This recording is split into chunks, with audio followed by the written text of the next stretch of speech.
제 쪽에 폭언을 찾기 위해서 엄청나게 뒤지고 다녔어요. 근데 그게 없었을 겁니다. 그러니까 저렇게 이렇게 글만 나오는 건데. 수행원들에게 욕설 및 폭행을 했다는 열린공감 TV의 보도인데요.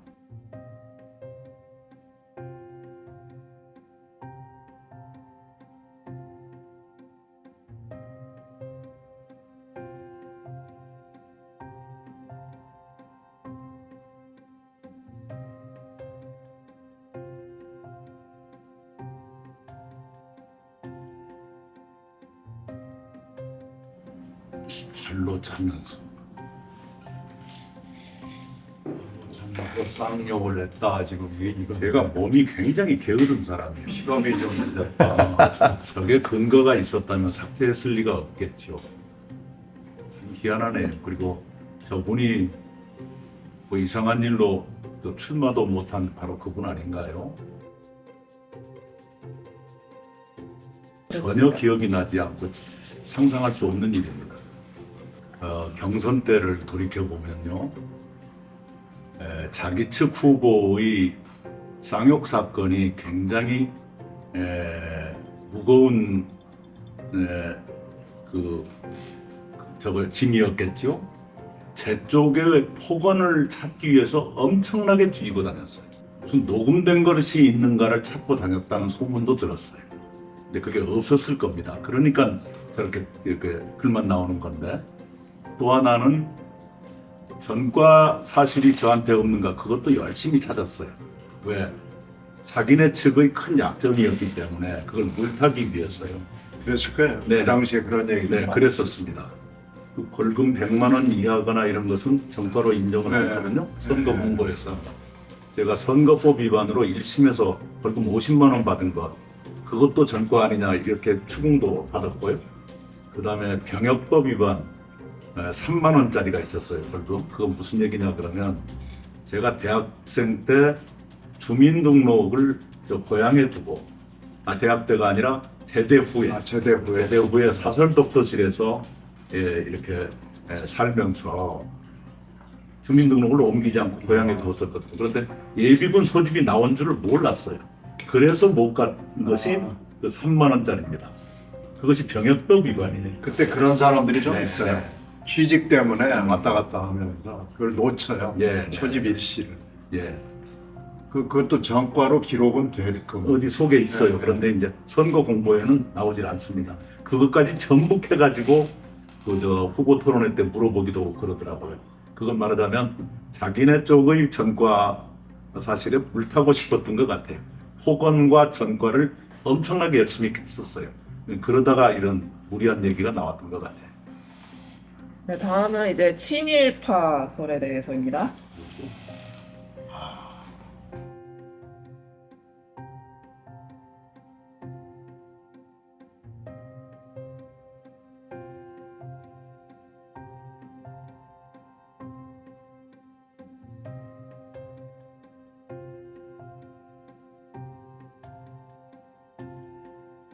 우선 천황이라는 용어는 김대중 대통령도 쓰셨고요. 정부의 공식 호칭은 천황입니다. 제가 총리였기 때문에 이런 공식 SNS에 천황이라는 용어를 썼어요. 당시에는 우리 외교의 공식 그 명칭이 그 나라에서 쓰는 대로 써주는 겁니다. 네, 그랬었고, 아까 연미복은 일본 신화가 입는 옷이다. 거기에 참석한 외국 귀빈 거의 전부가 이렇게 입었어요. 네, 그리고 정부에서 이걸 빌려주는 것이 있습니다. 거기서 이렇게 해줬어요. 아니 입어가지고. 이 연비복 입은 사람은 역대 외교장관이나 그리고 예방을 할 때 다 네. 입었어요. 이게 드레스 코드이기 때문에 네, 공식 행사에서 일본 천황 네. 만나러 가는 그런 공식 행사에서는 반드시 이걸 입었어야 되기 때문에 그렇게 따지면 제가 보면 이런 옷을 입은 분이 역대 장관들 총리급 중에 굉장히 많아서 이게 똑같은 비난을 해야 된다는 얘기인데 그건 좀 말이 안 되는 거고요. 이걸 가지고 친일파 프레임에 넣는다 그러면은 그리고 친일재산 환수법 반대가 아니라 저게 반대로 쓰였을 겁니다. 저게 공동 발의자 중에 제 이름이 있든가 그랬던 것 같은데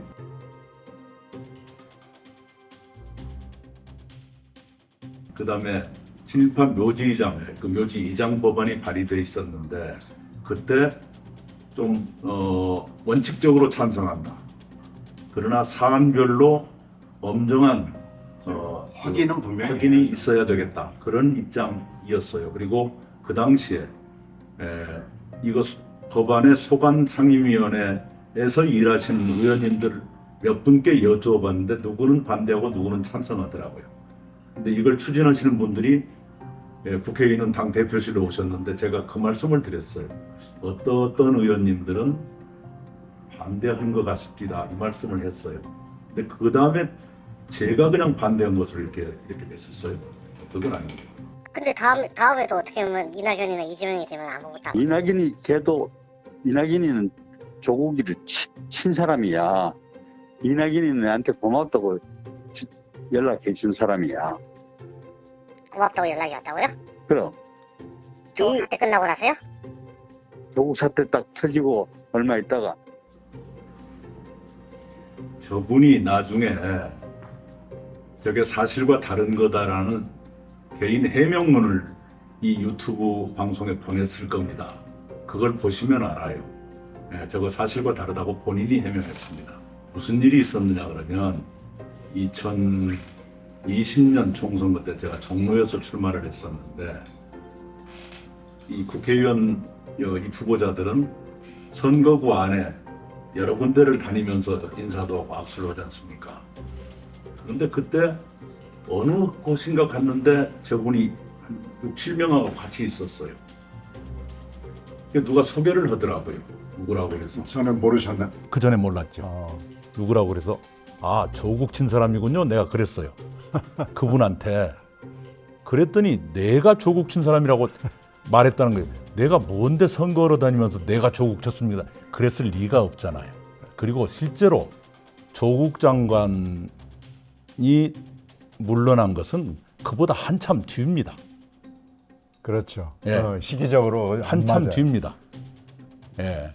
저는 그냥 시간 그 흐름만 봐도 말이 안 되는 얘기를 지금 저렇게 하는 예, 거예요. 말이 안 되는 얘기입니다. 그리고 이제 왜 그렇다면 이제 최성애를 고소하지 않았느냐라는 질문들도 이제 사람들이 던지는 경우가 많습니다. 그것 자체가 논쟁거리가 된다는 것 자체가 저에게 별로 달갑지도 않고 워낙 어이없는 일이고 그래서요. 더구나 본인이 그 유튜브 방송에 자기가 한 말은 사실과 다르다는 입장문을 보냈거든요. 그게 어디 있을 겁니다. 최상해 총장 쪽에서 굉장히 급했어요. 자기가 나가고 나서. 그래서 우리 캠프 쪽에다가 잘못됐다고 해명을 해왔고, 그러면 해명을 해주시면 우리가 법적인 조치를 취하지 않겠다라고 누군가가 우리 캠프 쪽에 있는 분이 응답을 했어요. 그래서 그분이 아마 그 편지를 저 문제에 맞아요. 저쪽 그 유튜브 쪽에다가 보냈고, 그래서 그냥 보냈다는 사실 자체를 저희들한테 또 알려왔고, 그래서 우리가 법적 조치를 하지 않고 그냥 끝났습니다. 근데 그게 또 이렇게 약점이 될 줄은 짐작을 못했는데요. 그 당시에 그 최 총장의 대응이나 뭐 이런 것들은 우리로서는 아이고 그 정도면 됐다, 그런 판단을 내렸습니다.